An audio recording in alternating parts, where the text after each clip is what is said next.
But I've learned, and I'm learning, I think it's more aptly said, that if I can show up for that person in that moment, if I can make them feel seen and not worry about all the circumstances that could be around that situation, Yeah. and that's all I care about in those moments. This is not your typical venture podcast. We assume the listener or the viewer can Google simple things like stage, industry focus, average check size, etc. Guests and interviewers do consume alcoholic drinks during the taping of our show. So we do so responsibly, and we ask that everyone do so as well. So let's begin. Hello, and welcome to another episode of Drinks with a VC. Thanks for joining us via whichever platform you are using to view or listen in. My name is Vikram Lakwara. I am the founder and general partner of GreenCow Venture Capital. And as always, I'm joined by my hostess with the mostest, Bree Hansen, who heads up BizDev for Burkland, a wonderful firm that provides CFO services for startups. Check them out if you are in need. Bree, how are you? I'm doing great, and I'm very excited for today's guest. When I pitched this guest, I thought for sure you two already knew each other, but you did not, and it shocked me. I was knowing both of you, thinking, oh my gosh, they have so much in common. They never even crossed paths, and I think today we'll find out your paths have probably crossed so many times, like crisscrossed, and somehow you're meeting for the first time here. So very excited for this. Yeah, I would 100% agree with that. I was shocked after doing the research that we do for these episodes. I was shocked that I had never met and become friends with our next guest prior to this episode. So I'm looking forward to getting to know him more. And with that, I think we should probably dive in, huh? What do you think? Let's do it. All right. All right. So this is where all of the listeners and the viewers are going to groan about this obsessively long introduction, but here it goes anyways.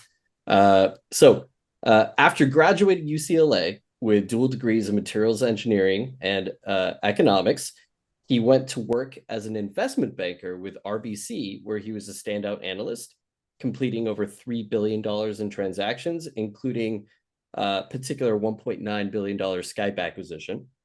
In 2010, he got his feet wet in the startup world as the head of marketing for No, founded by Chegg co-founder Usman Rashid and backed by Andreessen Horowitz, First Round Capital, and Floodgate, amongst many others. They were eventually acquired by Intel in 2013. I believe he had left the company before that. In 2014, he and Nitin Pachisia co-founded Unshackled, the only pre-seed fund focused entirely on backing immigrant-founded startups. They have invested in founders from over 36 countries of origin and counting, and across 3 funds, and boast a very impressive 60% graduation rate from pre-seed to seed in their portfolio. That includes standouts like Allocate, formerly Lumini, Lily AI, and Masa, and they've got several exits. A few of them are 21 Labs, Growth Plug, and Immediately. Please welcome the pride of St. Francis High School, Manan Mehta. Manan, welcome to the show. The pride of St. Francis. Go Lancers. Yeah. Thank you for having me. And it is, to your point, 2 brown guys not knowing each other, born and raised in the South Bay. Doesn't happen very often, so it's good to meet you now. Yeah, well, and cheers to you. Thanks for coming on the podcast. Cheers, y'all.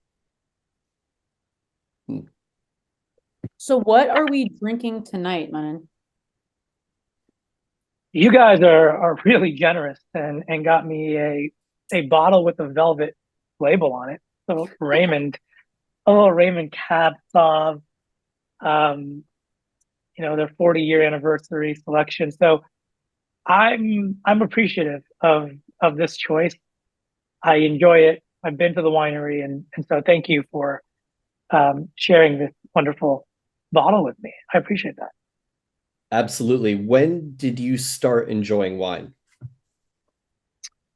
There's a legal answer, which is after 21. But I think there's a practical answer, which is I started enjoying wine for other purposes probably a little bit before I was 21. It wasn't for the taste, certainly. Yeah. And then maybe in my mid 20s, I started to realize that there is something to be enjoyed here, not just frank till we're Yeah. horizontal on the ground. So yeah, started appreciating it in my mid 20s, and living here in San Francisco, a lot of trips were made and are still made Yeah. up to wine country up here. So Yeah. Well, I'm What are- glad that you've graduated from box wine to now Raymond. That's yeah. fantastic. Franzia was great. What are some of your favorite wine pairings? Ooh, good question.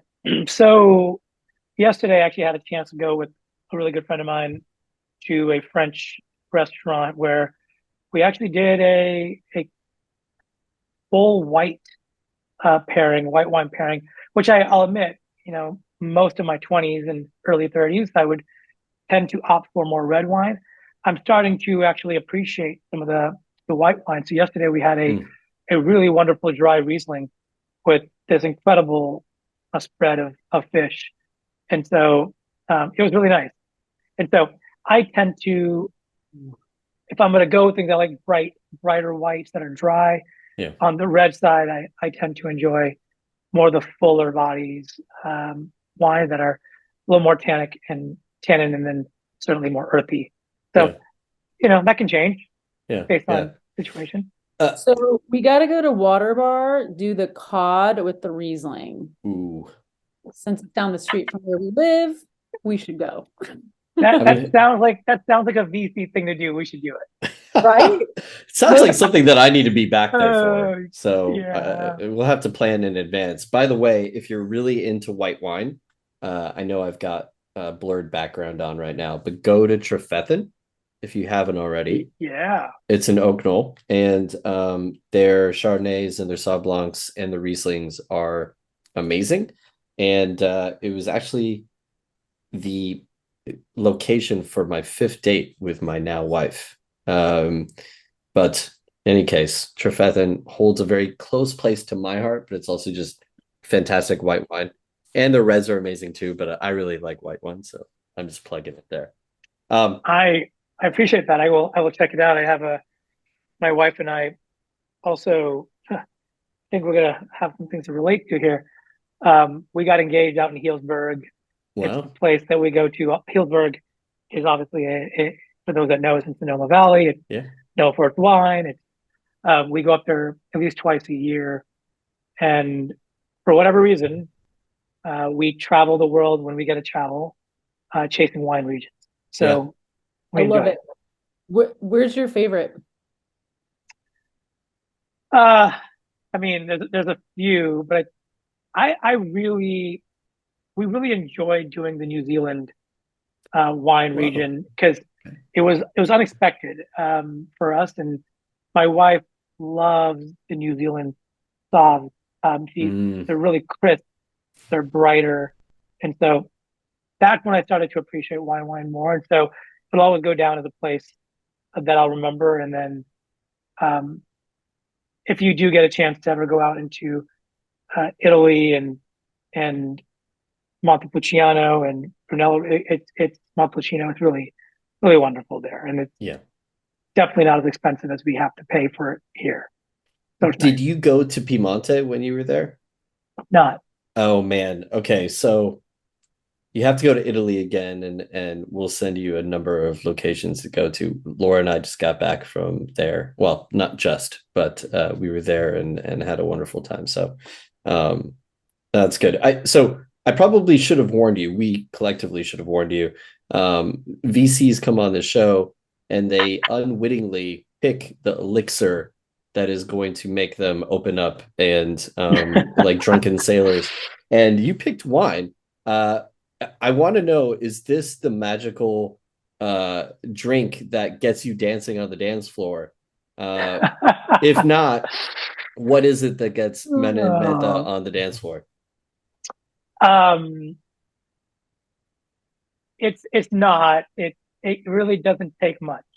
To be perfectly honest, perhaps in my 20s, it took a little bit more Yeah. liquid courage, but at this point, I really enjoy movement. I really enjoy being the only guy if I have to be. I try not to be that awkward uncle that is like keeping everybody away. I Yeah. try to be inclusive in my dance moves. Yeah. But I mean, honestly, at this point, it doesn't take much. Yeah. I love it. I enjoy it. I have this spirit in me that wants to constantly move, and Yeah. so Yeah. it's what I do. Yeah. So weddings are like the perfect environment for you then. Weddings or being a near 40-year-old going to Coachella. It's There it's you go. it's one of those it's one of those awkward places. Did you go for the first I time this year? No, I went last year for I've been a few times. Um, I love live music. Yeah. A buddy of mine was getting married, had his bachelor party, and it dawned on us that we were closer to 50 than we were to 20 at Coachella, which is Yeah. which I think is a feat in its Yeah. own right. Yeah. But ever since then, there have been a lot of shows that I've gone to, whether it's Sultan and Shepherd, Lane 8. Oh A wow. lot of EDM has Yeah. Okay. melodic EDM has creeped into my world. Sure. And so yeah, I think it unlocked a part of me that I had not experienced in quite some time. So it's all part of an elevated experience. However you want to That's right. experience it, That's right. it's your own journey. Yeah. No Well, judgment here. Manan, if you're interested in another type of live music, the New York Jazz Fest, amazing. Ooh, Just went love it. there. It was sort of a bucket list thing for Laura, and holy crap, like great lineup. Ironically, my favorite performance wasn't a jazz band at all. It was the Wu-Tang Clan. So there goes that. But it was Hey, you know fantastic. what? Um, Jazz is the foundation for a lot Oh, of absolutely. music. And Absolutely. so, you know, Victor Wooten is a fantastic bassist. Yeah. Play with Dave Matthews Band. Like, there's a lot of great Yeah. crossovers. Yeah. So Yeah. maybe Wu-Tang had some crossovers. That's right. That's right. Absolutely. So speaking of kind of childhood, going back to the roots, we want to go way, way back. Or I think Bree and I both listened to a recent podcast or a show you were on YouTube, and you talk a little bit about your parents' immigrant story. Immediately, I said, okay, how did his parents meet? And did they have an arranged marriage or was it a love marriage? No, I'll get to the punchline. Arranged marriage. Mhm. Um, got married within 2 weeks of meeting each other the first time. Yeah. Um, my dad was out in the United States. He went to IIT undergrad in India, and he had gotten a scholarship to go to business school out in the United States, and he went to University of Miami of Ohio. Um, so I picture my dad's 5'4", maybe on a good day, more like 5'3". Um, and I just kind of imagine him in the 1970s, Indian guy at Miami of Ohio. Like, it's got to be a riot. Yeah. And he went back to India because somebody in his family had said, "Hey, you need to meet this girl in Bombay." So he dropped in to Bombay. My mom was very clear at that time that she didn't want to leave Bombay. I mean, I think most of her focus was to not even leave like the local part of where she was born Yeah. and raised. And she meets this guy and my dad, and they go, "Yeah, we like each other. This works. Let's get married. Oh, and by the way, you're moving to the United States." And so Yeah. 9 months later, my mom joined him after they got married. Yeah. And that was 1977. Wow. So 6 years Yeah. coming up this June. So yeah, that happened. what did they say their first impressions of each other were? Like, I'm so curious. It's one of those really simple stories, which is he seems great. She seems great. The families are good. Let's Yes. make this work. Like Yeah. I think sometimes the movies simplify, but I think that's also based on truth, Yeah. which Yeah. is there's not a lot of back and forth. Like I don't know if anyone's watched and the viewers have watched Indian Matchmaker, Oh my gosh. right? Yeah. Yeah. So there's not a lot of fiction to that story, right? It No, is not. I think It is it's not made for TV. I It think is it's just very transparent. Yeah, and honestly, by the way, for our listeners and viewers, I'm gonna have a very harsh take on Seema Auntie. I'm telling you, she's not a very good matchmaker. Terrible. Right here, she's awful. And uh, honestly, this like 2 seasons in, they tried to give her like this redemption story arc. It didn't work for me. It was all bullshit. It was other people introducing the main characters to other people. So whatever. The reason why I asked this is because my parents had an arranged marriage. My dad was studying in Canada at the time and went back and had an introduction to my mom. And my mom met mm, 2 men. One was a Air Force or a Navy officer, and the other was my dad. And again, it was a very simple decision. She just chose one or the other, and chose my dad. Um, and it's just crazy to think. And she had no intentions of leaving. She had every intentions of having a love marriage like her older sister, and didn't. And then picked up everything, moved to Canada, and there was some really fantastical things in their journey. Right, my dad was a shoe salesman while he was a graduate at University of Waterloo, and mm. I don't know. So I'm curious for you in uncovering sort of their immigrant story, and you did so a little bit later on in life too, and got that true appreciation for it a little bit later, like me. What is the most fantastical thing that they did or that they overcame, uh, and you just look back and you just scratch your head about and say, nope, couldn't have done that.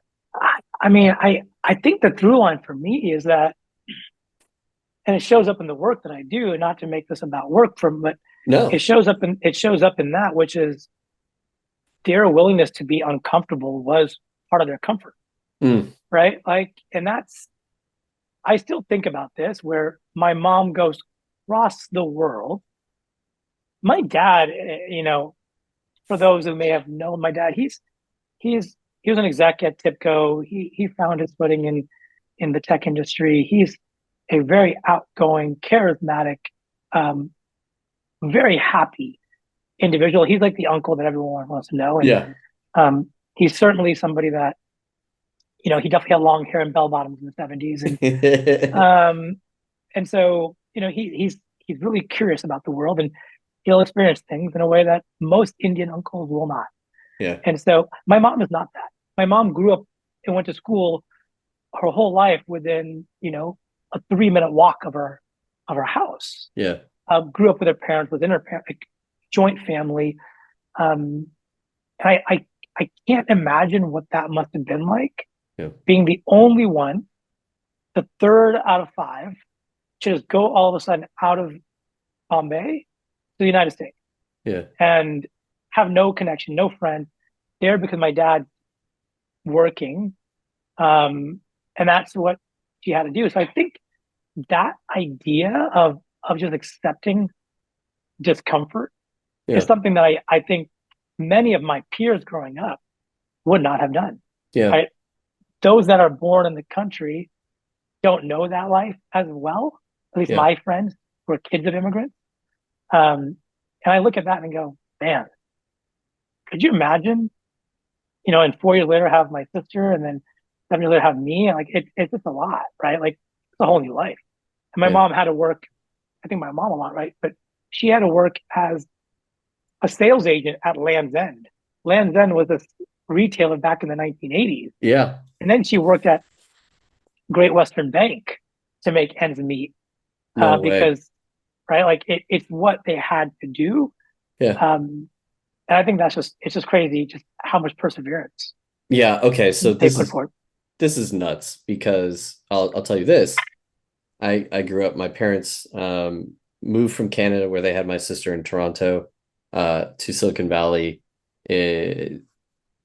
79 or 80, had me, and my mom was an elementary school teacher, and then she worked at Saratoga National Bank.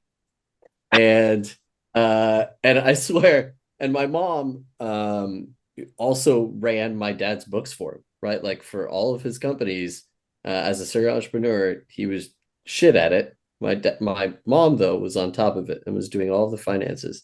And it's funny because she just retired last year Wow. from Citi, where she rose in the ranks, and I was so excited for her.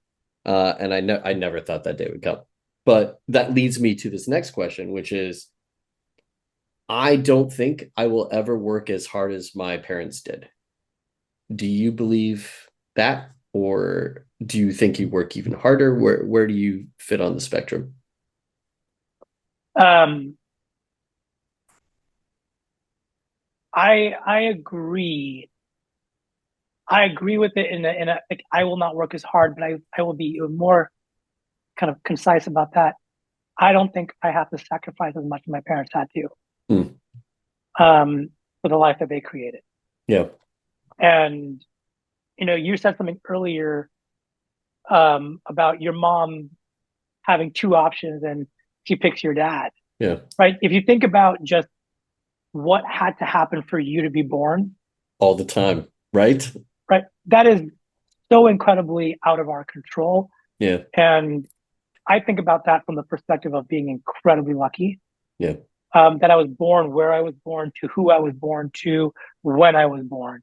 sure. Zero control over that. I had zero input on that decision. Yeah, That my dad flew to India, found my mom, they got married, and then they had two kids, right? And then one of the sperm, one of the eggs created, and that I came out, right? That is yeah, crazy. yeah. Like the statistical probability of me being in this world is so low, Solo. and And it's crazy. we could have been born, I mean, 99% of the time we might have been born into poverty in India, right? Or not at all. But yeah, the Yeah, things that have to occur in order for us to be where we were in Silicon Valley in its heyday are pretty amazing. Um, we've had a number of guests on our podcast. Natalie Liu comes to mind. Anushka Vaswani comes to mind. They were driven and challenged relentlessly by their fathers specifically. mm, They would get into deep discussions on some math problem or some scientific proof of some kind. Where did you get your intellectual curiosity from? yeah. I think from my parents, 100%, right? I Yeah, think um, I was also I wasn't the typical Indian kid in yeah, Silicon Valley in the 1980s. Um, my dad was incredibly athletic, yeah, right? National team, state teams in multiple sports in India. Um, he was very progressive. He grew up in a household that was very much part of the Gandhian movement. His father gave up all of his money to a cancer hospital.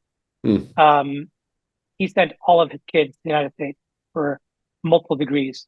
My dad, with a master's and MBA, is the least educated of all of his siblings, mm, and he's got two sisters and a brother. Um, and so I grew up in a very progressive minded his household. My mom was not that. My mom is, certainly was more of a trained. She was raised a lot more traditionally yeah, as a woman in the Indian culture. But I think because of who they were and the way that I was raised to be well rounded, to play sports. Both my sister and I. My sister as a girl played sports yeah, in the 1980s and 90s. So much so that she ends up playing Division One field hockey at UC Berkeley. Right, that wasn't common yeah, amongst our Indian friends and family. yeah. And I played baseball all the way through high school, um, including being recruited by Yale to play baseball. At the same time, I remember when I was in third and fourth grade, I was dominating the multiplication tables. Like I was the fastest at it. Yeah, Um, but I give you those examples not because of anything that I did. Yeah. It was constant. I think this idea of two things. One, you have to figure out how you belong here. Mm. My parents knew that they were outsiders and they wanted me to feel as much American as I possibly could. Yeah. And so their version of that was, in America, we play sports. Yeah. Go play sports. Like, be the Indian kid that plays sports. And then number two, they also knew that their education was what got them to this country. And so they wanted to make sure that was important. And so those kind of, what in a lot of families, especially in my friend group, were ideologies that were always at conflict, Yeah. were very harmonious in my life. Yeah. And so it made me more curious to see how you can work in a team, how you can work on your own. And I think those things ended up playing out into this curiosity of just asking more questions to Yeah. adapt to more situations, be with more people.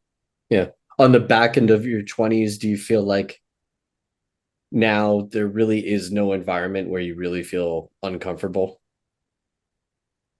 Oh no. And I'm on the back half of my 30s. I wish I was still 20. Thank you for that.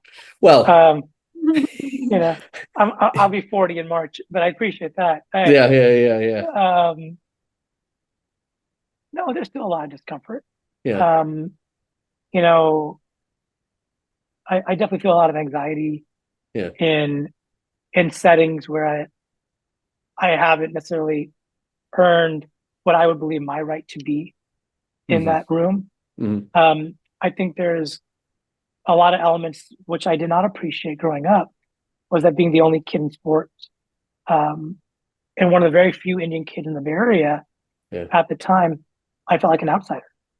Yeah. So some of those feelings still really play out Yeah. inside of me, and I can feel it. And I have countless stories where actually in my late teens, when I was trying out for UCLA baseball, in my second year, I tried out. Um, I overheard the coach reference or joke to, where's this guy's flat stick? Mm. Talking and thinking about a cricket bat. Yeah. Right. And that's things that I don't think when I was 10, 12, 14, I really processed Yeah. as bias or as obstacles. But at that point, it occurred to me that there was not a lot of fairness necessarily. Yeah. And it's also why today I do what I do. Sure. To work in an industry that's littered with a lot of bias, Yeah. a lot of pattern matching.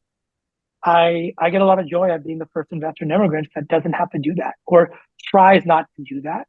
Yeah. Because I think there's a lot of greatness that our psychologies tend to block us from seeing. Yeah. I think there's so much truth to that. And throughout this episode, I feel like I'm going to have to stop myself from saying I love that, or yes, that is exactly me. I mean, I definitely did mean the back end of your 30s. I should just clarify that right now. I'll take 20. Yeah. That's fine. And cheers to that. I think here's the thing: we're brown men and a white woman in an industry that really doesn't look like us, right? The entrepreneurs that we perhaps might fund and that people look for do look like us, but the VCs don't. And I actually feel like it provides us a little bit more of an advantage, right? We know the people that we're sitting across the table from, and we empathize with them, and so I think there's something to be said about that. But cheers to that. Yeah. Cheers. So I oftentimes I make very just unfair jokes about how I was a disappointment to my family, and not a doctor, not an engineer. I actually went to Vassar with every kind of want to be in like a dual engineering degree, realized I was not very good at that, and switched to economics. I didn't even do the very good Indian son thing, which was just add economics, which is what you did. Yeah.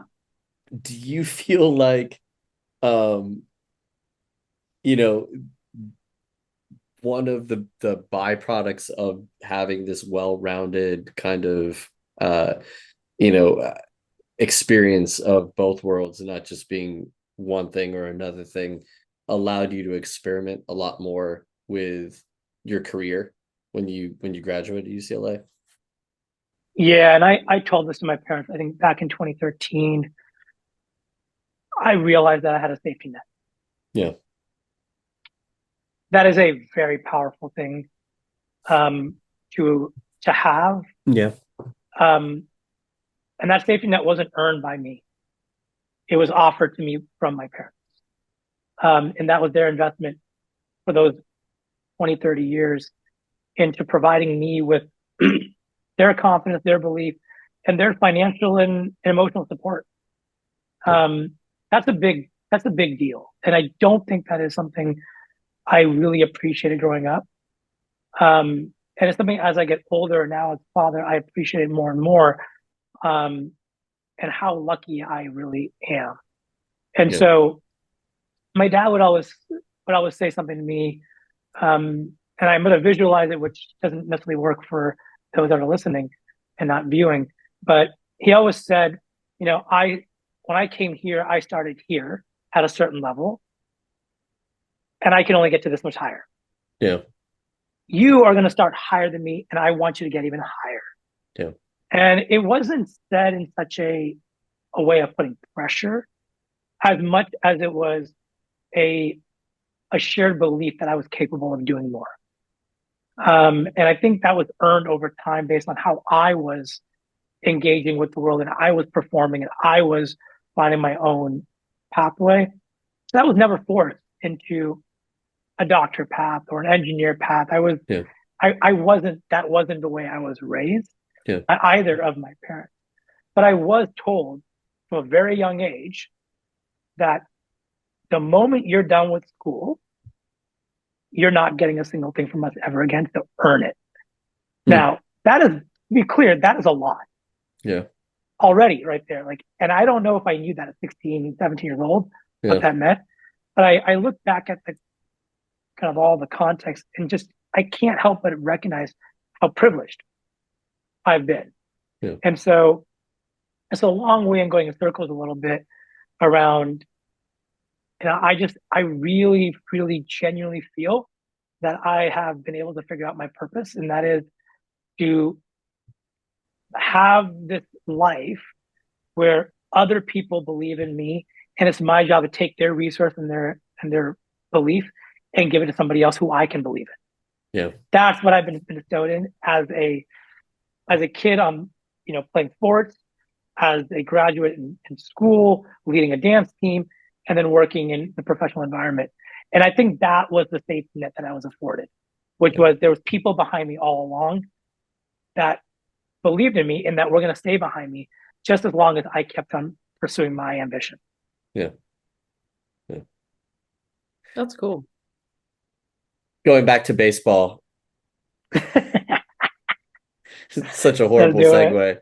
But going back to Great segue. baseball, yeah, I think most of the Indian kids that were athletic that I knew were picking like tennis. If it was a team sport, it was like soccer. But you chose baseball, and I was wondering, and I mean, I gravitated towards football, American football, and then I found squash when I got to high school, and I was a racket sports guy from that point on. But um, what drew you to baseball? Ooh, I started playing baseball when I was like 6 years old. That put me in 89, 90 timeline. The Bay Area was incredible for baseball Yeah. during those years, right? You're talking about the Mark McGuire, Jose Canseco on the A side, um, Ricky and the Henderson, Giants, by the Kevin way. Mitchell, Ricky Henderson, Yeah, Dave Henderson, thank you. Yeah, yeah, Carney. yeah, yeah, yeah. And on the Giants side, you had, you know, Kevin Mitchell, Will Clark, Robbie Thompson. You just had Miley, Trevor Wilson, the pitcher. You had Mhm. all these really great great moments. And I realized that I was really blessed with strong hand-eye coordination. Yeah. And I mean, I was a scrawny Indian kid my whole life. I graduated high school at 128 pounds, just to remind the world a little bit. Yeah. My parents fed me really well, but I looked like I was malnutrition for most of my life. I graduated 5'9", 128 pounds. Probably why baseball ended for me there. But baseball just really appealed to me. It appealed to me because it had two components, right? One, it required individual contribution, and number two, it required individual contribution in a team environment. Mm-hmm. So everyone had to individually contribute in a meaningful way. It was noticeable when you couldn't or when you weren't.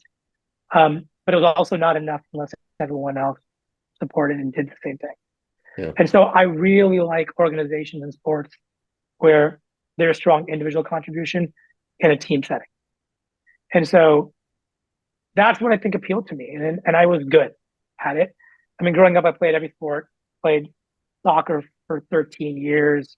I played flag football because contact football was all out. I did tennis a bunch, picked up golf when I was 12, played high school football for a year, played high school basketball for a couple of years.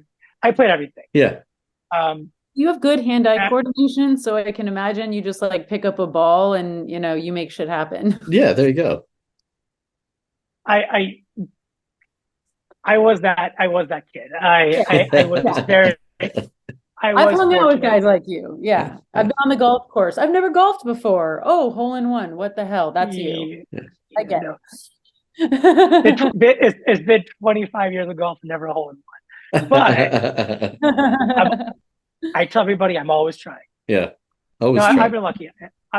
I was born with those skills, and I just happened to be in an environment where I had great coaches that forced more out of me. Yeah. Well, in honor of that, we don't have a segment called VC Unboxing for no reason here at the podcast. So we have a bag for you to open up. Is it labeled B? Well, no, it's right, just Bree? 3 boxes all wrapped. Together. All wrapped. 3 wrapped boxes. 3 wrapped boxes. And then there's a bag in there, and that's for last. Yeah. Perfect. Open all 3 of those. While you're opening them, can you tell us if you had any nicknames when you played high school ball? Anything Mayo. That you can repeat? Yeah. Mayo, Mayo was my baseball nickname all the way through. Really? Mayo. Okay. Oh yeah. Because you were so smooth? No, because they couldn't say Manan. And so someone would have heard Mayo and said, let's go with Mayo. Look, I grew up in the 1980s and 1990s in Sunnyvale, California. Yeah. Mayo was put on the condiment on everything they were eating. Sure. And so may as well call me that. Yeah. The brown guy, the one brown guy on the team was called Mayo. Yeah. The irony is not lost on me. The irony is very strong. Not lost on me. Yeah. So, yeah. Let's see what his reaction is going to be here. So for all those listening in, I describe just called Joe DiMaggio's name. There you go. Oh, wow. Amazing. Is it a Joe DiMaggio bobblehead doll? Sure. Joe DiMaggio bobblehead ball. Yep. Giants 2010. How did this happen? I went shopping. I got to tell you something. So Bree and our producer Ren, they are the Baumgartner. Yeah. They're really the cat's meow when it comes to gift giving over there at Burkland. I think this is so sweet. This is amazing. Oh my god, it's the best. I got a story. Our favorite guy, the freak, huh? Tim, you got Tim, the 5'9", 93 mile per hour college baller. I mean, 98 in the end. Yeah. I got a story about Tim. I have a couple of stories about Tim too. I don't know if I can relay any of them. Mine will embarrass me. Okay. You go for it. Let's tell it. Mine will, all right, because I wouldn't have thought of this had you not done this. So I've certainly projected this really strong fandom of baseball and this incredible appreciation for the Giants. Yeah. Well, the freak, Tim Lincecum, you can't see it because it's blurry, but Yeah. obviously was a Cy Young winner.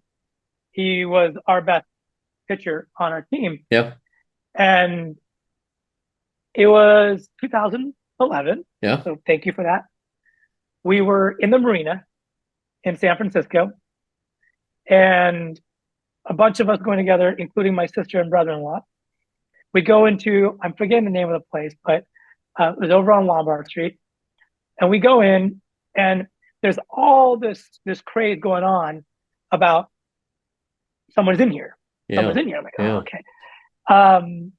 And I look around, I'm like, who's here? Who's here? It's not being like, oh, it's the Giants player. I'm like, who's here? And I'm looking right at him the entire time. I'm looking right at him. Yeah. And they're like, Tim Lincecum. And I'm like, where? And he is literally right in front of me. Yeah. And I did not know what he looked like. Yeah. Yeah. And so literally everyone around me just started cracking up because I had That's amazing. proclaimed this really strong knowledge. That's amazing. And the guy, to be clear, there's not a lot of baseball players and pitchers that have long hair. Yeah. So if you ever watched baseball, you would know what Tim Lincecum looked like. Yeah. Yeah. Also, he's kind of a. It was. Yeah. Yeah. It was bad. It was pretty bad. And to this day, I still get made fun of. I get a lot of shit for it. And,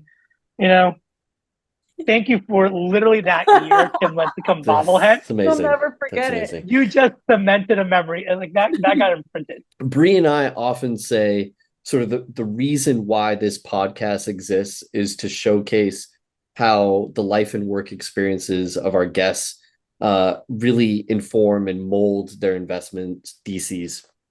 And I think in this case, particularly, we have the most obvious literal translation of that with what you've built at Unshackled. A little bit about the fund so that our listeners kind of know. Again, you're focused on investing in immigrant founded companies. It's sort of structured like an R&D lab. And I don't know if that's still the case right now, but you go through the painstaking issues along with your law firm partner that's now in-house entirely, through getting them their visas and getting them immigrated. And then once they're immigrants and they're building their company, you help them with just about everything in terms of value add. It's really, I don't know if there's been a copycat. There should be, because your numbers are crazy, right? It's amazing performance in terms of what you've been able to do since 2014. I think one thing that we're all interested in is the partnership that you have with Nitin, and how you two met. Again, there's so many different things that had to have happened for you to have met at that moment at No. But what did you see in each other that made you think, hey, we can be really good partners in this? And this is something that I want to do with you. That's a really great question. And, in a lot of ways, Nitin is everything I'm not. Mm-hmm. He immigrated in 2005 to the country. He been through the whole immigration journey. He got a CPA, was a CFO. He started a company with kids. Yeah. started Unshackled kids. He, on a personality level, is my counterbalance, right? He is, where I'm a high energy person. He's a very grounded, pragmatic, and problem solving person.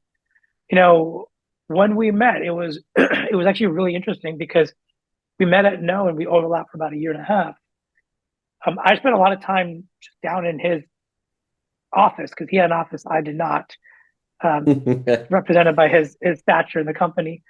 And we would actually talk about actually driving business success with both a financial understanding and a marketing perspective. I was in the marketing side, he was on the finance side.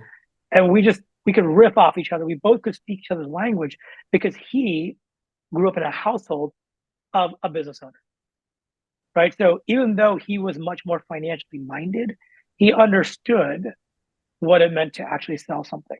And I was tasked to figure out how to get people to believe they should buy something, and I couldn't see it working financially. And so we just really started interacting a lot. And he started a company.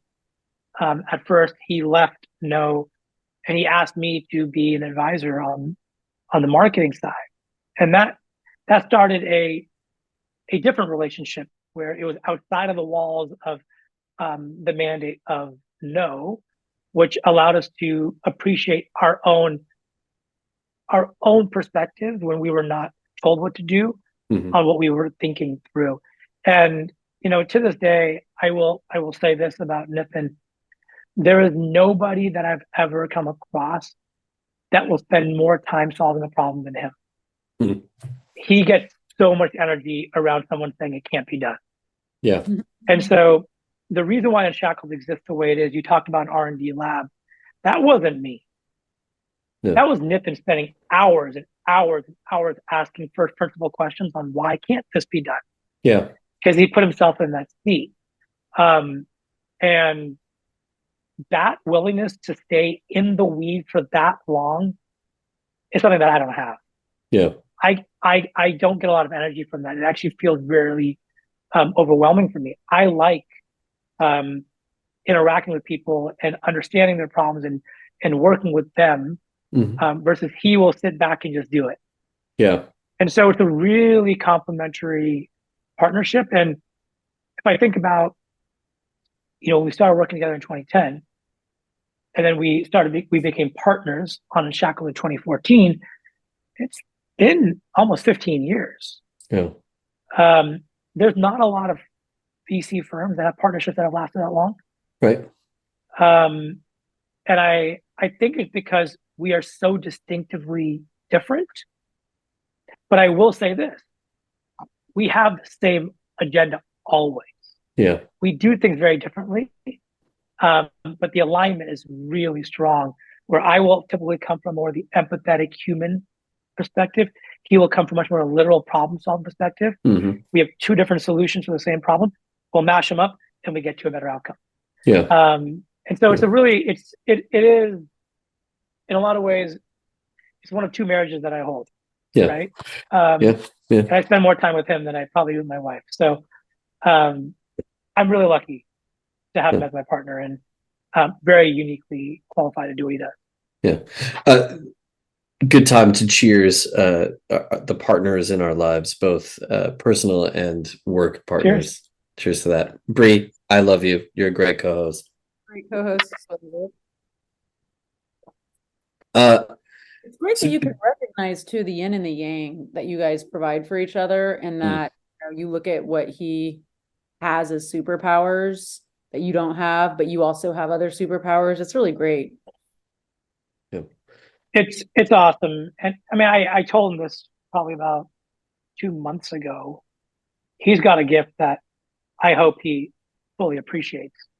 And if he doesn't, I will make sure he starts to recognize it, is that he is willing to sit with a problem longer than anybody else I know. Yeah. And that means a lot, not just for the fund, but it also means a lot for our founders, right? Because at the end of the day, starting a company is just a series of uncomfortable events that you hope eventually results in some positive outcome. Yeah. Right? And a lot of those times, those uncomfortable events are things that you don't have any perspective on or knowledge around. And because Nitin is so willing to sit with it, Yeah. he'll sit there with founders for days and weeks, just workshopping how to solve it. And that goes well beyond immigration, right? And so Yeah. it's pretty powerful stuff. Yeah. Talk to us a little bit about how the fund has evolved from 2014 Fund One, which was, I believe, like a $6 million vehicle, to now, I believe you're investing out of Fund Three. Obviously you've added to the team. I think you've got 12 to 15 folks working there. Tell us a little bit about that. Yeah, so thematically, nothing has changed. Yeah. We started Unshackled 9 years ago with a belief and an opportunity to help immigrants start companies. Yep. The thing that has shifted today is I feel it to be much more of a responsibility than an opportunity. There's a lot of deep alignment on what I think my role is and what I've been blessed to do. Mm-hmm. Couple of things along the way that I think has become more clear to us is that we need to be the social signals that other VCs will follow. And that's representative of where we sit in the capital stack of investments. Our bread and butter, our purpose, and our reason to exist is to coincide where there's a financial constraint alongside an immigration constraint for a founding team. Yeah. That oftentimes means the founders have yet to even incorporate their business. Mm-hmm. That oftentimes means they're working for some other employer because they're sponsoring their visa. That oftentimes means if their employer found out they were moonlighting on an idea, they would lose their job. Yeah. And so nothing we do can actually source from a public domain. And so we've had to do things very much bottoms up. And as a result, it gives you a lot of confidence that you are sourcing from a pond that no one else is in. Yeah. And that means you should take leadership. And so that's the responsibility of what we do. We are, VCs love talking about risk. I don't think I'm taking anywhere near the risk the founder's taking. Yeah. I have a basket of assets. Like, let's just be really clear about it. Yeah. The founder's got an N of one. And so, for us, when I look at the nine years of doing what we do, Fund Three will double our entire asset under management. We've not announced it yet. We will in about 3 weeks. This is May 31st today. When it's published, it will. There is no other VC firm that does what we do. Yeah. We have a 9-year track record with the Department of Homeland Security, USCIS. We sponsored over 230 visas, done 230 immigration filings, 80 companies, over 200 founders. A lot of big numbers. But the biggest part of this is that we have a 100% success rate in securing immigration support. Mm-hmm. And we lead rounds and now over the course of the 9 years in 75% of the business. Well. And so those are things that are true. And as a result, the other part you asked about team, here's the real truth. The longer you do VC, the more bias you get. Mm-hmm. The more you think you know based on your pattern. Our job is to find outsized returns from outliers. I don't know how a pattern supports that outcome. Mm-hmm. And so one of the things that we learned very early on was that we need to build a team that is not biased by VCs, that have different perspectives, that are incredibly curious, that can ask better questions, that will challenge Nitin and I. And as a result, that's what we've done. It also shows up in how we run our investment process, where Nitin and I are the last ones to speak always. And it allows for us to, I think, inculcate an environment of a lot of curiosity and not a lot of prejudice based on time spent in venture capital. I'm wondering how that story has played. Has it been harder to sell the immigrant story, or has it been easier? How have the tables kind of changed? Yeah, in this fund, we completely reoriented our LP base, right?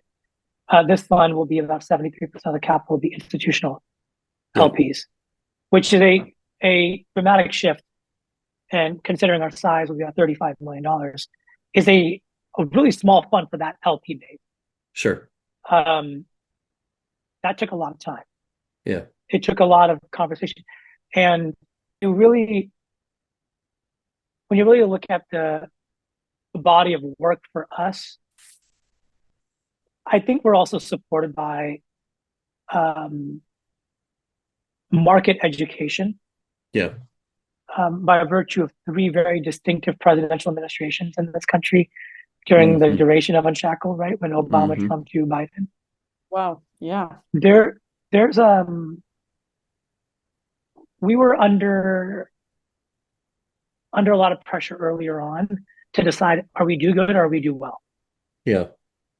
Right. There was this belief that you couldn't do both. Either you're a nonprofit or you are for profit.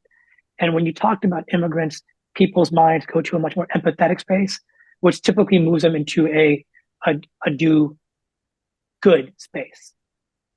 At least that's our experience. We knew that wasn't the case because we could see the data that were suggesting that immigrants were doing really well. Yeah. And so what I think has shifted in the 9 years is that we don't need to defend we are one versus the other. We can be both. Though our message to our LPs is that we're not backing individuals that don't want to make a lot of money, to be very clear. These are still immigrants that, in many cases, taking 30% of their paycheck and sending back their families at home because they're taking care of them. Right. Right. They are putting a lot of stress on themselves to succeed. Sure. Because their families put it all on the line for them to get here. Mm-hmm. And so that part of the story has simplified. I think the quality. So you heard me say something earlier about how we were adverse selection on the founders. Okay. That has shifted. The quality of our investors that are investing after us are Tier 1 Main Street VCs. Sure. Your first round capital, your Andreessen Horowitz, your founders fund. Funds that are regarded as some of the best in terms of performance, right? And so that certainly has helped us validate this hypothesis that we don't need to compete for deal flow. We can add more immigrants in the pipe, and that's going to be as good as those that are all being competed for by the same VC firms at a later stage. So there's been some benefit of both macro and then micro that we've formed. Yeah. So you mentioned the new fund is approximately 35. Let's say it's between 30 and $50 million.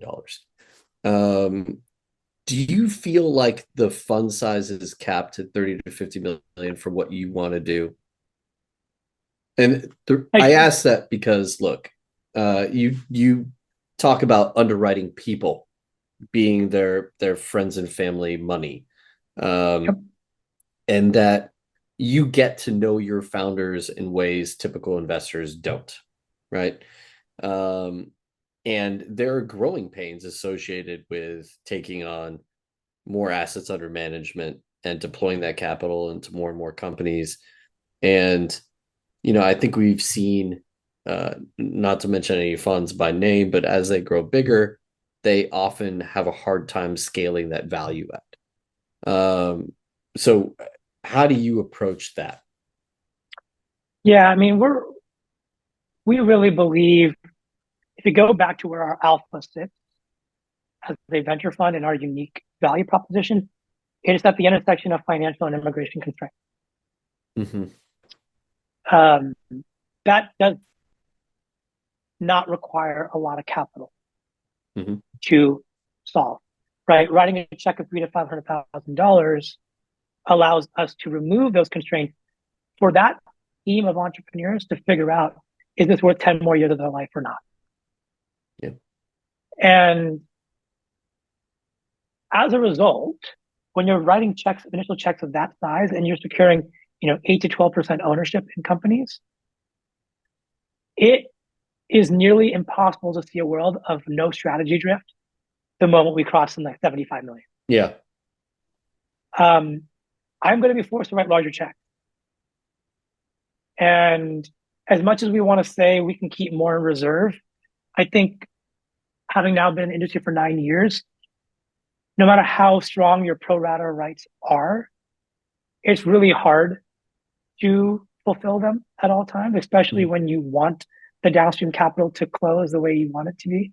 Sure. And so looking at where we sit in the ecosystem, it doesn't make a lot of sense to drift out of that range. Yeah. I mean, I see honestly 50 million being a really nice number. Yeah. Because at the end of the day, I look at carried interest as my motivator. Right. And I have this weird ballpark like philosophy, which is if you are fortunate enough to get a unicorn company in your portfolio, $1 billion value company, please tell me that your investment in that company returned your fund. Yeah. On paper, at least. Yeah. Please tell me. Because the probability to get there is so low. Yeah. That if you are going to hit an outlier of that magnitude and you're going to be in the riskiest asset class that we are all participating in, please tell me that at least on paper, you can make all your LPs whole for what they committed towards you. I love it. And for us, when we did that math backwards, looking at dilution, we need to own for a $50 million fund, 5%. Sure. So if we do a little bit of follow-on to back up our 10% initial ownership, can we withstand 3 or 4 rounds of dilution? Maybe or maybe not. Sure. At $1 billion, do we still have 5% or not?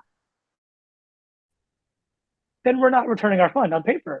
And so the higher that number goes on fund size, 75, 100, the harder that gets to do. Yeah. And so you then have to leave fees or participate meaningfully at Series A. Now I'm no longer unshackled, the fund meant for removing financial immigration constraints. I'm unshackled that's betting on immigrants. And by the way, that's what Andreessen does, Sequoia does, Lightspeed does. Sure. Everyone else does it. So sure. I don't see our unique value proposition anymore succeeding. Yeah. So this brings up a fantastic point. Charles Hudson in a very recent blog drove it home. And Charles, by the way, former guest on our show, we were extremely excited to have him on. He's one of the most prominent angel seed investors out there. Anyway, he writes a blog post really around a fundamental misalignment that currently exists amongst founders and funders around outcomes, and how fund sizing typically dictates the outcomes that funders are expecting and dictate the kinds of companies and the kinds of markets that we can invest in. And how founders, on the flip side, don't really take that into account when they're approaching investors. I'm interested because you're actually one of the few pre-seed, like the genuine pre-seed investors we've had on the show. How do you approach that problem and potential misalignment? Number one. Number two, have you felt like immigrants have a better handle on that and are less misaligned than other typical founders that you would see in the US? Yeah, so shout out to Charles. I mean, because of him, people know what pre-seed is. Right? Like that's very true. That's a fact. Very true. And so thank you for allowing us to exist in a lot of ways. We get a front row seat as who we are. And the number of times I've talked to founders the last 9 years, and Nathan included, about how to pitch a VC based on their size, probably is more than we not talk about that topic. Yeah. Because based upon their current fund size and their ownership target, you can assume what the exit value they need to be underwriting you to make money on this investment. Because the one thing that's true about anyone in venture is when at the time of investment, they believe they're underwriting you because they believe you will be a fund returner at the time of investment. Mm-hmm. That is part of the expectation. We're not always right, as we've learned. Right. But that is part of the expectation of underwriting and how we run our diligence process. So if you have a seed fund that's 200 million and their target ownership is 15%, let's assume they can protect it to 10%. Yeah. At the point of exit, which is unlikely. Yeah. Which is unlikely. They're more likely 7.5% to 5%, somewhere in that lower range. Just take their fund size, divide by percent, and you got the exit that they need you to hit until they become friendly to you. Yeah. And layer in their governance policies, and you can realize, are they going to sit next to you or across from you? And at what point do they start switching seats? Yeah. And so we've always talked to people about it this way because it also helps the founders realize that every founder's got a number too. Some may say it's 20 billion or 100 billion. Maybe it's $1 trillion, right? Others might say, hey man, I just want to make 20 million on this. And the question is your capital stack willing to accept that? And what control are you giving up along the way to dictate those terms or not?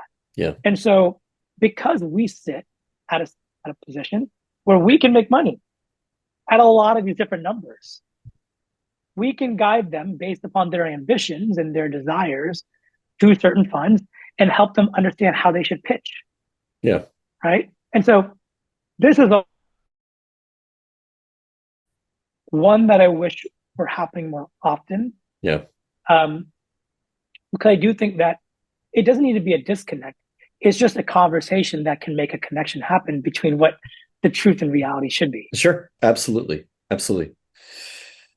Man, I want to totally switch into the subject of immigration now. I'm not gonna nerd out quite that much. I know there are like 36 different visa types, and that probably is underlying it. I want to get into kind of more macro issues, both in San Francisco, where I am from, and where you live, and then more globally. So let's start with the local. You live right next door to where Bob Lee was stabbed. You know there has been a uptick in violent crimes towards Asian Americans. Bob Lee, by the way, is not Asian American. I just want to point that out.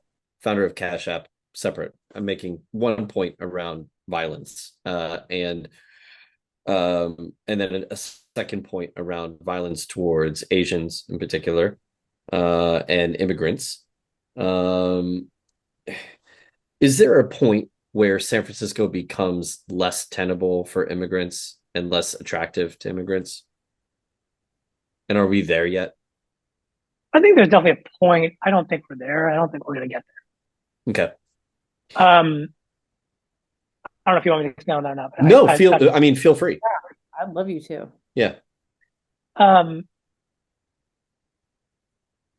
think we have something that is powerful. Yeah. In San Francisco and the Bay Area broader. It's the top university in the world. Mm-hmm. And there's a culture of forgiveness of failure here that is uncanny. And I hear this from immigrants all the time. Many of our founders moving back to San Francisco after moving away to Florida or Texas in the pandemic, thinking remote will work. There's something I heard early on back in 2015 from one of the founders was the farther west you go in the world, people go from saying, but what about that? To saying, and what about that? Mm-hmm. Right? That but to and transition is really powerful and is by far the most pronounced in Silicon Valley just because of the nature of who you talk to at coffee shop. It feels still very much alive. The city has had a challenge. I don't, by no means do I think the city's where it should be. Yeah. I don't think it's going to happen. I'm long on SF. Yeah. So. But by the way, just for our listeners and viewers, I think the longtime listeners and viewers that we do have will know I'm very long on San Francisco, and I didn't leave San Francisco kicking and screaming necessarily, but I Hmm. miss it dearly, and I love it. And so don't get me wrong. I think as someone who's very close to the immigration issues that we have in this country, um, and I want to get into that as well from a university Yeah. standpoint. Yeah. I think you're very much in tune to the what the immigrant is thinking, uh, so we're very interested in getting your thoughts on that. I mean, look, we are in a global economy that just went through COVID. People are going through their periods of, hey, I don't need to be where the investors are because the investors are now a little bit more comfortable with not being in the same city as me. Um, is there a point where the US as a whole becomes less desirable as it once was? In for people that are building startups. I don't think so. Yeah. I appreciate so much of the narrative, but one of the factors that we should all appreciate is that if we all agree that nationalism and protectionism is on the rise globally, Mm-hmm. the US is the only one with 14% of its population being immigrants. Yeah. Yeah. And so it's, it is, I don't know any other country that can boast as many immigrant tech entrepreneurs as the United States. I don't know if any other nation has an immigrant that is a unicorn founder Yeah. outside of maybe the UK and Germany. You don't see it. And there's a there's a reason, I think, for that. Mm-hmm.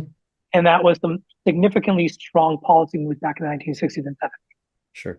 And even as you look at our political landscape, right, you're starting to see our politicians represent the immigrant story more and more, Yeah. right? You're seeing this on both sides of the aisle, right? And I think there's a lot of challenges. I want to be clear. But I also want to recognize that Unshackled can exist nowhere else in the world. Sure. There. Right? To do what we're doing is pretty powerful. Sorry. Oh, no, I was going to ask you a question. So, in doing a little bit of research, were you involved in like a Sacramento council at some point to help help vitalize the city? Is that correct? I was not involved directly, but I was definitely going up there a number of times to kind of provide perspective on what we could do. Okay, so with that context, I wanted to ask what you think about San Francisco in its current state and your background in looking at cities. What do you think San Francisco could potentially do to kind of, people are calling it a doom loop. I don't want to call it that, but how do you think that we should, go back to getting the city to where it was pre-COVID? Yeah, I wish there was a magic wand you can wave here, but I think the honest answer is it's not going to be the city that does it. It's the people that come back to the city that do it. Right. And I mean this sincerely. Sure. I'm 40 almost. I was talking to real estate agents out here and they reminded me that 15 years ago, it was your population that made the city. It was 25-year-olds that made San Francisco come back to life after 08 and 09. It wasn't 40-year-olds. Y'all are dead. Y'all you guys go to suburbia. You guys take BART in and complain about BART. That's what you guys do. It is 25-year-olds coming back in. And so we're talking about something else, which is really important, is this remote work. Just this past week, we have this incredibly energetic conversation in our Slack group for all of our founders around who believes remote work is going to survive and not. And what are they doing at the founder level? There is a growing shift of founders saying, we don't want to be remote anymore. Well, if you are a Gen AI company or you are a deep tech company, there are two different reasons that I think we're hearing as a early stage fund. On the Gen AI side, everyone's saying you got to be in AI Valley or Hayes Valley because that's where innovation is happening fast. So that's concentrating locally.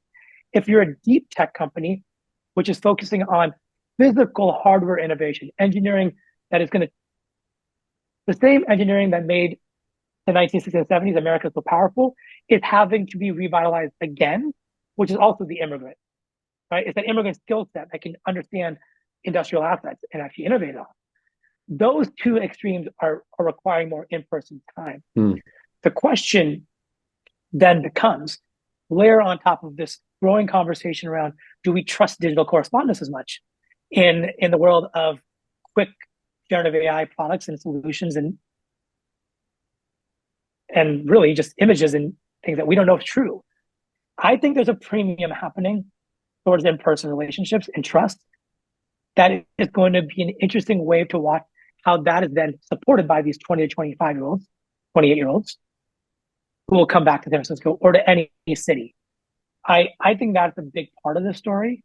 I also have this belief that perhaps the value of a software developer is going to go down. Yeah. Oh, yeah. Right? Which is a very interesting thing to think about, because software developers can code individually. If their value is going down, their IC, they're not valuable.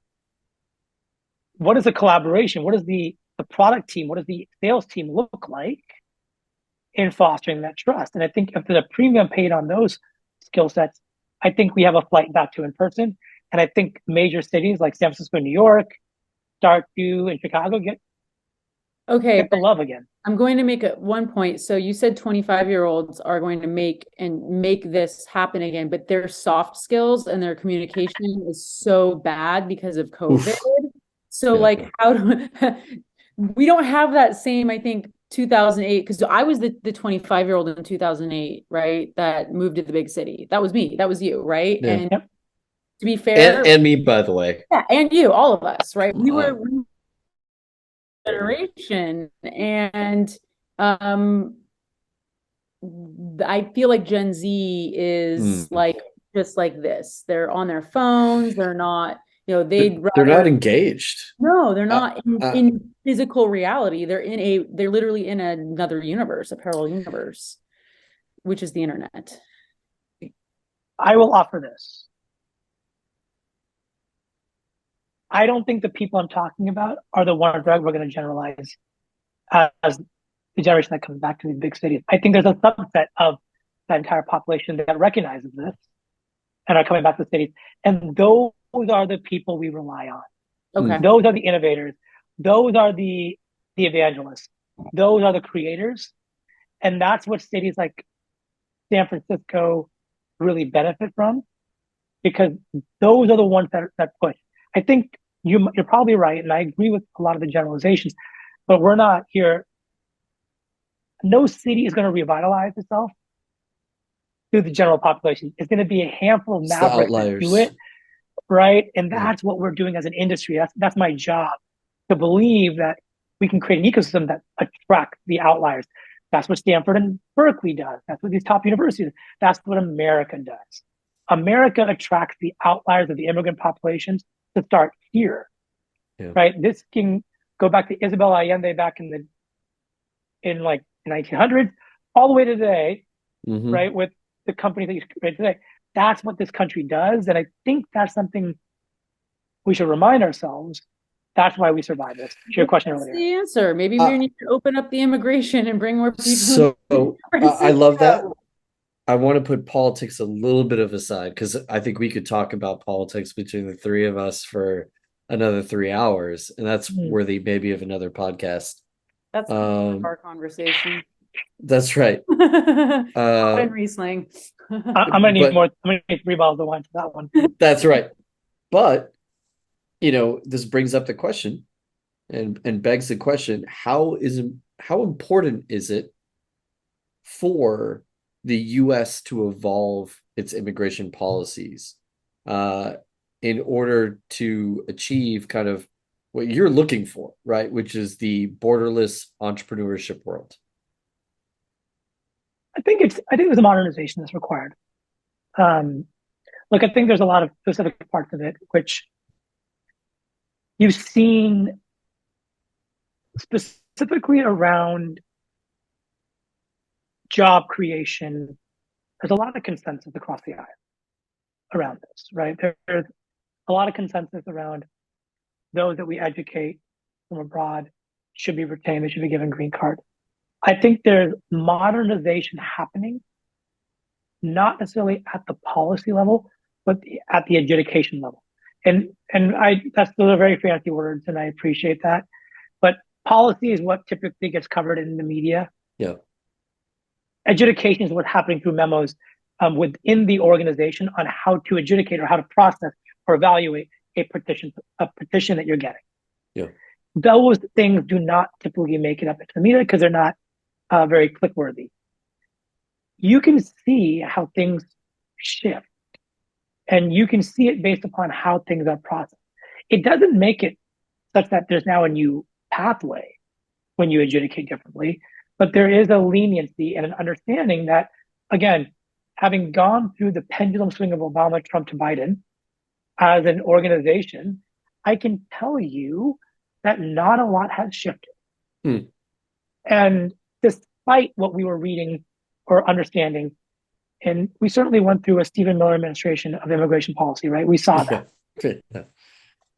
And but that at the same time still understood the value of immigrant contribution despite what was said. And I'm not giving too much credit. I don't want that to be anyone's takeaway that I never voted for Trump, to be clear. But there is something really significantly important to recognize is there's a reason why immigrants still try to come to America. Like, let's not lose sight of what that purpose is. And that is, even in the face of all this, there's still more opportunity here. Yeah. Because of what we represent. And so, yeah, I can be critical, I can find fault, but I also think it's really important to remind ourselves that this is the greatest experiment of immigration the world knows right now. And we are still one of, if not the most powerful nation in the world. And we do support a lot of great things. Yeah. Could it be better? Hell yeah. Will it be better? Probably not. But we can enjoy what we got too. Well, I mean, I think we all know the history of America is pretty much built on the efforts of immigrants. I mean, I personally love San Francisco history, and you look at, Sutro Baths, he owned 1/12th immigrant, German Jew from Prussia, came over and changed the lives of thousands of people by building really great tunnels that saved lives, and we can continue to go on and on and on. That was just like a famous name that we know in San Francisco, but Mulholland in LA, Scottish immigrant, changed the way LA would not exist if not for Mulholland. And so I think these stories need to be told a lot more. So I'm excited to hear the stories of your founders and how they're going to change the American experience. But let's go back. I want to go a little bit more to you in your personal life. One thing I've admired about you is that you do take time to work on self-improvement, self-awareness. You like Ryan Holiday, who is like the modern stoic, if you will. Tell us more about what attracts you to his philosophy. Oh, thank you for asking.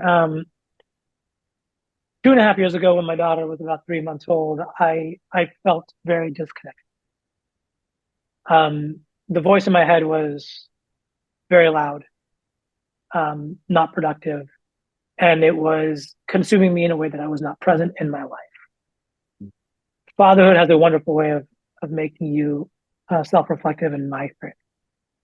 And that set me on a journey of trying to understand who is the one that notices this voice in his head. Like, there's something noticing this voice. Who is that person?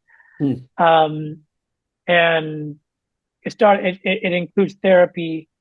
It included, mindfulness practices, a meditation teacher, somatic therapy, and then certainly a lot of group work.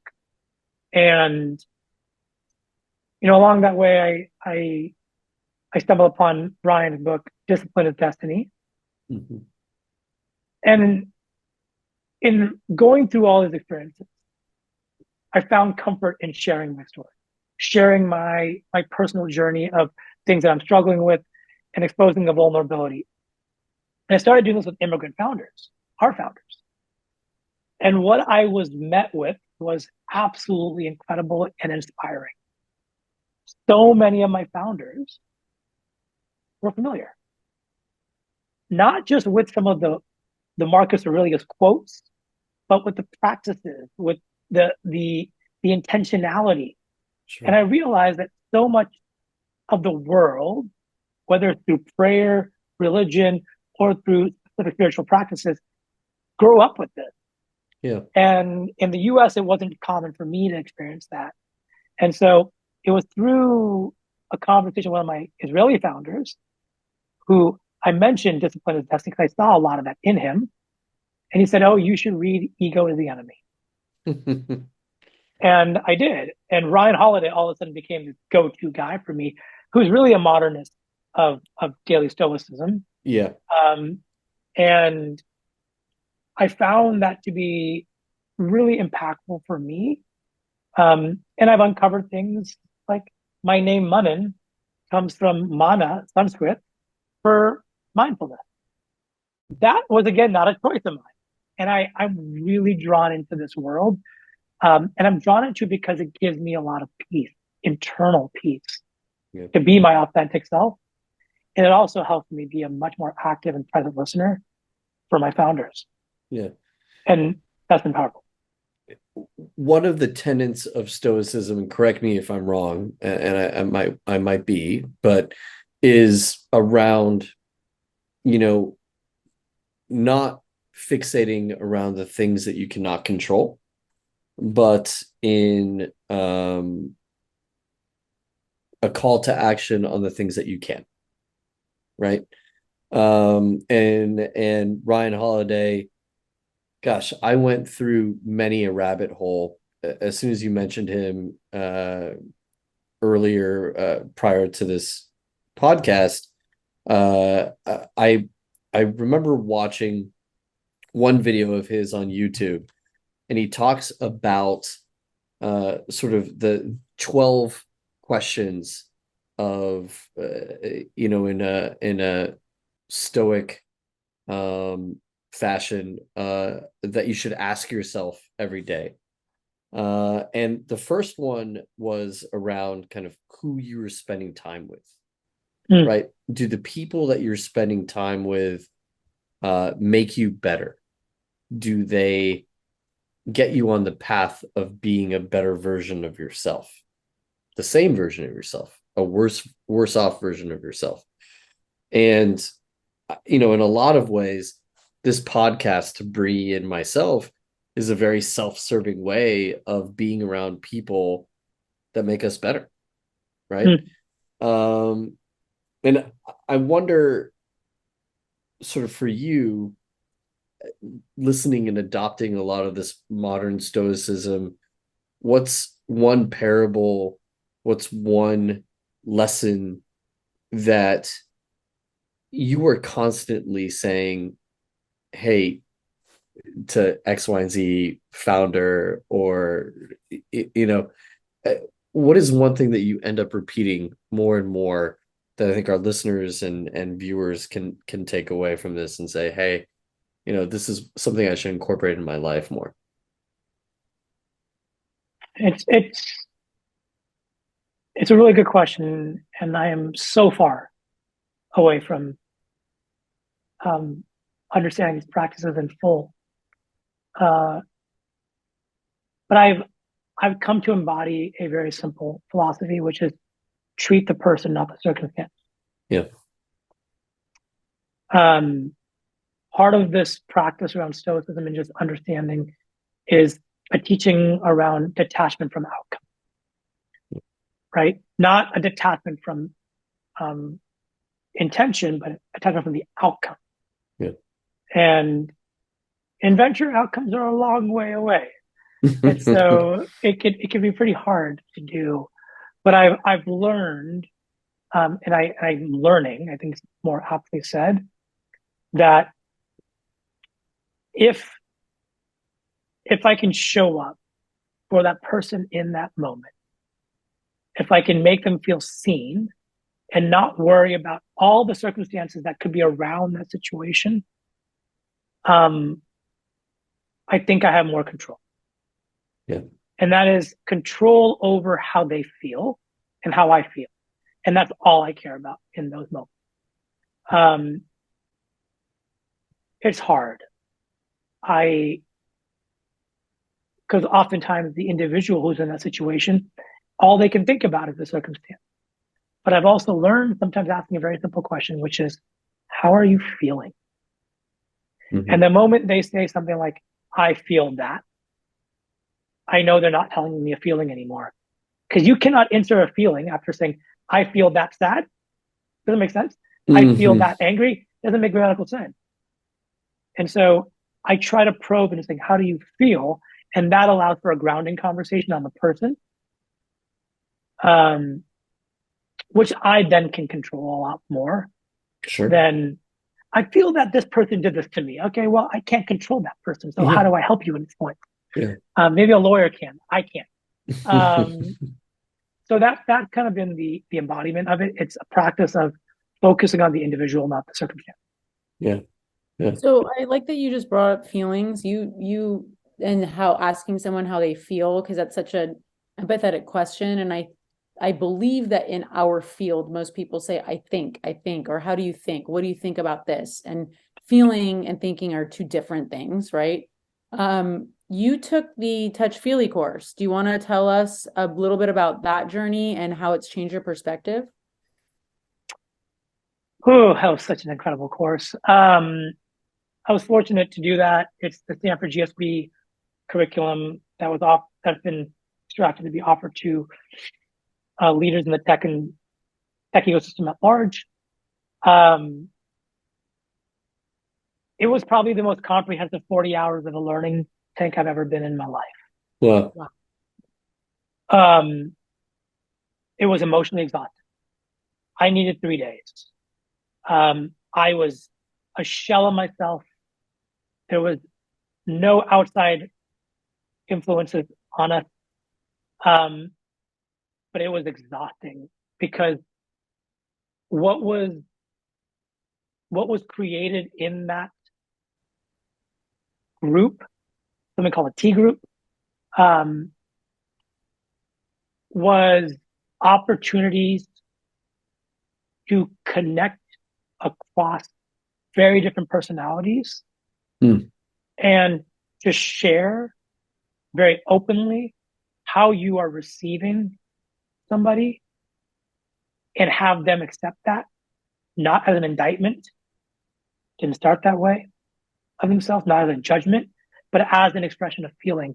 And so it was, and I nominated my partner, Nitin. He did it after me.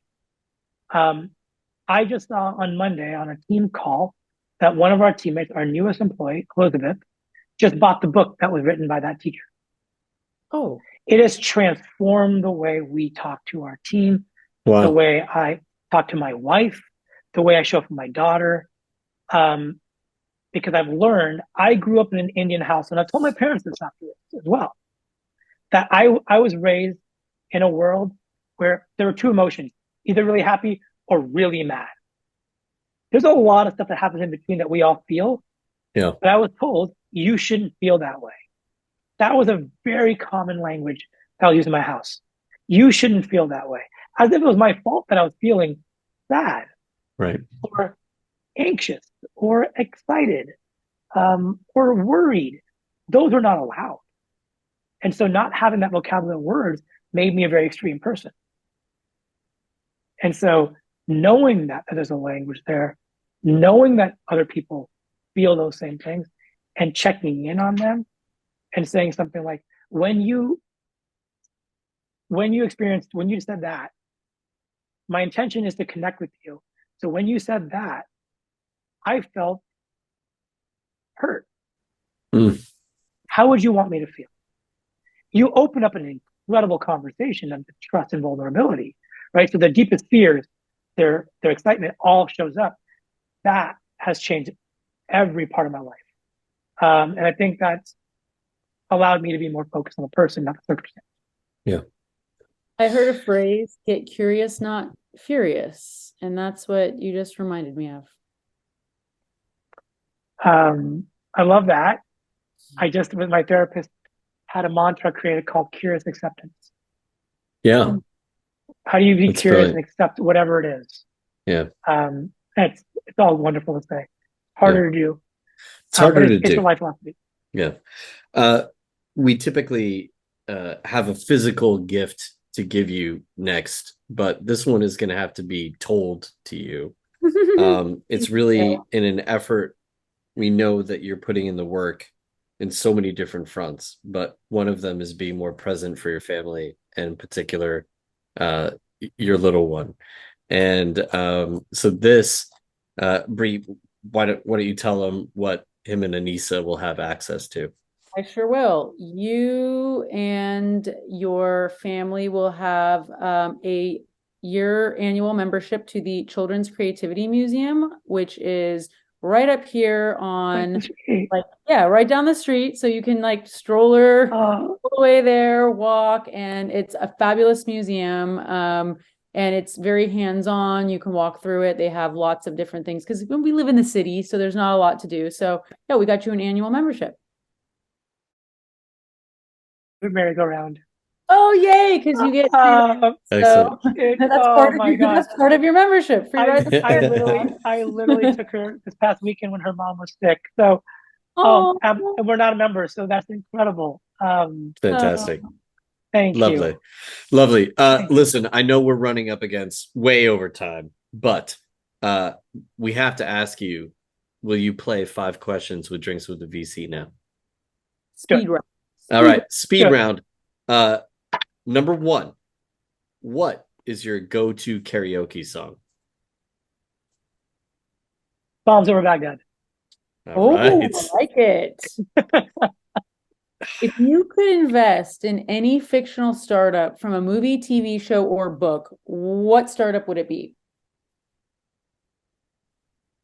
The Batcave, if that's a thing. That works. Yes, That that's works. cool. That absolutely works. All right. If you could do it all over again, would you rather be an investor or a builder?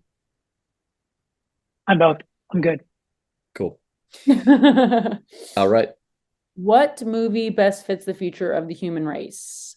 Wall-E, we've all degenerated into these obese states due to anti-gravity and metaverse.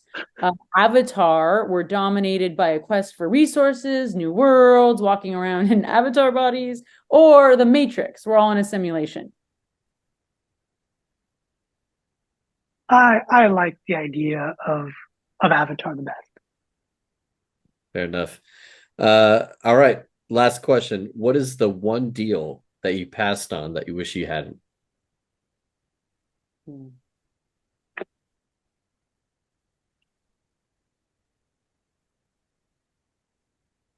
Yeah, think of it. All right. Fair enough. That's a bad answer. That's terrible. Honestly, Terrible. it's not. Hmm. It's better than there's this one company, but I can't remember the name of it. Don't worry about that. Fair enough. So look, thank you for playing 5 questions with Drinks with a VC. As a symbol of our gratitude, we have one more gift. I think it's right there for you to open up. Oh, Check man. it out. Last bag. Oh, you guys are amazing. To all of our listeners and viewers, I know I say this about every one of our guests, but I have to say, I know we could talk to Manan like for another 3 hours and still not be done. So I hope you come back. But to all of our listeners and viewers, he's holding up a vest. And I think it's inscribed with something on there. But we were sorry, there's a Trefethen bottle that is now empty. We were and Bree, I hope I can speak for you on this, but this has been a fantastic few hours with you, and we really enjoyed it, and thank you for spending the time with us. You guys are wonderful, and you make it a lot of fun to spend this much time behind the screen. Yeah. So thank you. What we always do is have our guest kind of take the final 2 minutes to toast us out, and it is your 2 minutes to express your undying love for your wife, talk up a startup, uh, you know, talk about a vendor that you really love, whatever it is. It's your two minutes of a toast to give thanks and cheers. No, I appreciate that. I think for me, what comes to mind is just a lot of gratitude. I think you've heard it throughout this podcast and some of the content I was shared is I I I didn't choose a lot of the things that I walked into. But I don't mean to look at that as a an entitlement, but it's an obligation to pass it forward.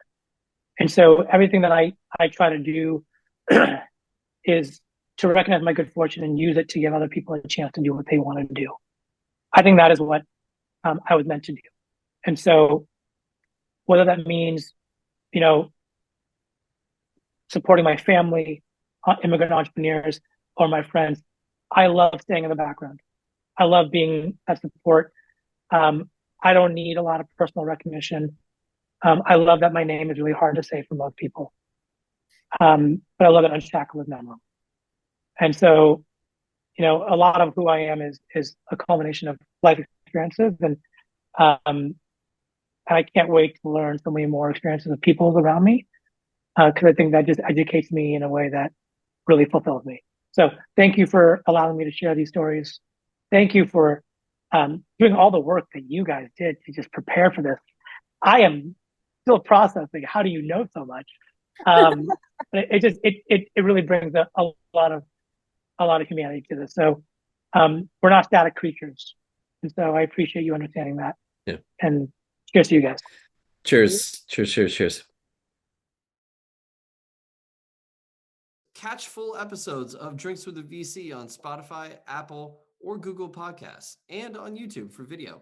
Be sure to subscribe for the latest episode drops.